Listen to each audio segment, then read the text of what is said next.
नमस्कार,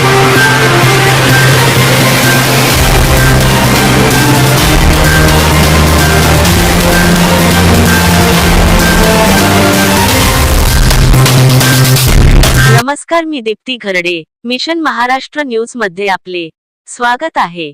समाजकार्य पदवीधर विद्यार्थी हक्क संघर्ष कृती समिती महाराष्ट्र राज्य यांच्या वतीने समाजकार्य पदवीधरांच्या हक्कासाठी धडक मोर्चा आज 11 डिसेंबर रोजी सकाळी 11 वाजता यशवंत स्टेडियम, धंतोली येथून निघून विधानभवनावर जाईल, अशी माहिती अंकित राऊत यांनी आज पत्रकार परिषदेत दिली. आपण सर्व बघू शकता की समाजकार्य पदवीधर विद्यार्थी हक्क संघर्ष कृती समिती महाराष्ट्र राज्य यांच्यातर्फे आज या ठिकाणी पत्रकार परिषद आयोजित केलेली आहे. सर्वप्रथम मी तुम्हाला सांगू इच्छितो, महाराष्ट्रात समाजकार्य महाविद्यालय हे जवळपास 52 समाजकार्य महाविद्यालय अनुदानित आहेत, ज्यांना 100% ग्रँट मिळालेले आहे. आणि समाज कल्याणच्या विभागाअंतर्गत हे सर्व 52 समाजकार्य महाविद्यालय आजपर्यंत सुरू आहे. म्हणजे अनेक वर्षापासून या समाजकार्य महाविद्यालयांना महाराष्ट्र सरकारच्या सामाजिक न्याय विभागाकडून करोडो रुपयाचे अनुदान मिळते. आणि या समाजकार्य महाविद्यालयाच्या वतीने वेगवेगळे कोर्सेस या ठिकाणी चालवले जात असतात. तर MSW BSW नावाचा कोर्स जो तुम्हा सर्वांना माहीत आहे की महाराष्ट्रामध्ये आणि सर्व भारतामध्ये सोशल वर्क नावाचा हा जो सब्जेक्ट आहे हा वेगळंच स्ट्रीम म्हणून सुरू झालेला आहे. आणि कित्येक वर्षापासून हा जो समाजकार्याचा जो क्षेत्र आहे हा सर्व समाजकार्याच्या विद्यार्थ्यांसाठी अत्यंत महत्त्वाचा गणला जातो. आणि समाज कल्याण विभाग, आदिवासी विकास विभाग, त्यानंतर महिला व बालविकास विभाग, आरोग्य विभाग, ग्रामविकास विभाग आणि इतर जे महाराष्ट्र शासनाचे जे पब्लिक ॲडमिनिस्ट्रेशनचे जेवढेही डिपार्टमेंट आहे त्या सर्व डिपार्टमेंटमध्ये MSW BSW पदवीधारकांकडून मोठ्या प्रमाणात यांच्याकडून कल्याणकारी योजनांची अंमलबजावणी या लोकांमार्फत, म्हणजे हे लोक जाऊन त्या जनतेपर्यंत जाऊन याची अंमलबजावणी करत असतात. आणि तुम्हा सर्वांना माहीत असेल की समाजकार्य महाविद्यालय हे ज्या वेळेला सुरू झाले तेव्हापासून समाज कल्याणची भरती असो, आदिवासी विकास विभागाची भरती असो, त्यामध्ये गृहपाल नावाचं पद असते, ते MSW BSWच्या बेसिसवर होतं. सहाय्यक प्रकल्प अधिकारी, प्रकल्प अधिकारी, त्यानंतर समाज कल्याण सहाय्यक आयुक्त, समाज कल्याण अधिकारी वर्ग 1 आणि मेडिकल सोशल वर्कर, त्यानंतर आपल्या जे जेलमध्ये होतं, जेलमध्ये वार्डनची जी पोस्ट होती, म्हणजे बरेचशा ज्या पदं होते ते पूर्वीच्या आपण मागच्या काळामध्ये बघितलं असेल 2002 पासून तर 2014 पर्यंत त्या काळामध्ये सर्वात जास्त डिमांड जर कोणत्या कोर्सला होती तर ते प्रोफेशनल कोर्स म्हणून MSW BSW ला होती. आणि MSW BSWच्या कोर्स म्हणून बरेच असेल की जेही विद्यार्थी कॉम्पिटेटिव्ह एक्झामची तयारी करायची ते सर्वात जास्त MSW BSW ला ऍडमिशन करून त्यावेळेला गृहपाल, गृह अधीक्षक आणि शाळांमध्ये जे आपल्या त्याला म्हणतात निरीक्षक, त्यानंतर सहाय्यक प्रकल्प अधिकारी, सहाय्यक आयुक्त, समाज कल्याण आयुक्त, अशा प्रकारची विविध पदं त्या ठिकाणी भूषवत होते. आणि आजही तुम्ही पाहू शकता की संशोधन अधिकाऱ्यापासून समाज कल्याण अधिकाऱ्यापासून जे जुने लोक आजही लागलेले आहेत ते सर्व MSW BSW पात्रता धारकच आहेत. आणि महिला बालकल्याण अधिकारी असो किंवा मग मेडिकल सोशल वर्कर असो, DMRच्या समाजसेवा अधीक्षक असो, असे वेगवेगळे पदं त्यावेळेला MSW BSW पदवीधारकाकडूनच भरले जात होते.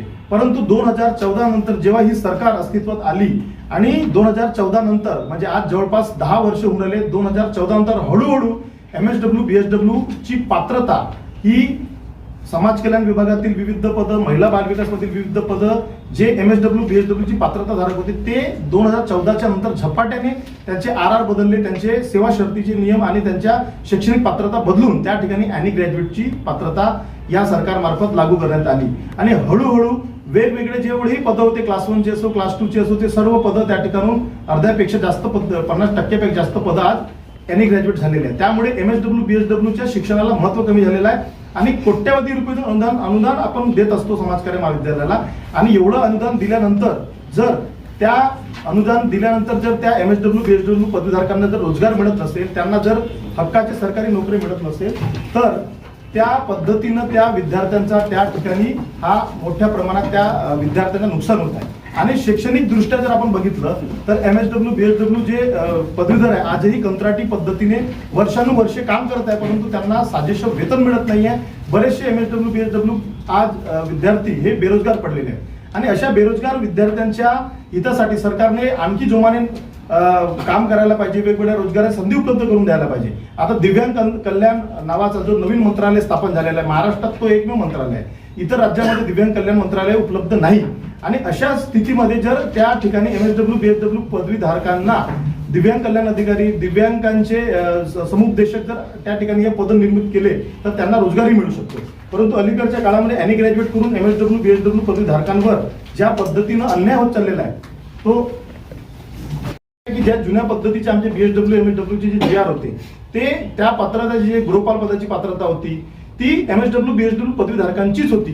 परंतु अलीकडच्या काळामध्ये ते त्यांचे नियम बदलून any ग्रॅज्युएट केलेले आहे. त्याच्यामुळे बरेचसे MSW BSW करणाऱ्या विद्यार्थ्यांच्या रोजगारावरती आणि शासकीय नोकरीवरती गदा आलेली आहे. त्यामुळे आमचं असं म्हणणं आहे की या पद्धतीचे जे धोरण त्यांनी आखलेलं आहे ते धोरण तात्काळ रद्द करून आमच्या MSW PSW पदवीधारकांच्या साठी जे पूर्वीचे जे आमचे शासन निर्णय होते, ज्या आमच्या पात्रता होत्या त्या पुन्हा कायम कराव्या आणि आम्हाला एक MSW BSW पदवीधारकांना सन्मानाचं आणि त्या ठिकाणी रोजगारभिमुख कार्य शासनामार्फत व्हावं ही आमची पूर्वीपासून मागणी आहे. त्यासाठी महाराष्ट्रातील सर्व विद्यार्थी हे आपापल्या स्तरावरून नागपूर या ठिकाणी येऊन उद्या दिनांक 11 डिसेंबर 2025 ला यशवंत स्टेडियम ते 0 माईल चौक पर्यंत एक मोठा भव्य धडक मोर्चा आम्ही विधान भवनावर घेऊन चाललेलो आहोत. आणि आमची हीच मागणी आहे की आमच्या ज्या ज्या जागा गेलेल्या होत्या त्या परत आम्हाला भेटायला पाहिजे आणि त्या पद्धतीनं ज्या पद्धतीनं तुम्ही सरकार MSW BSW च्या महाविद्यालयावरती 100% अनुदान देऊन ज्या पद्धतीने तुम्ही त्यांना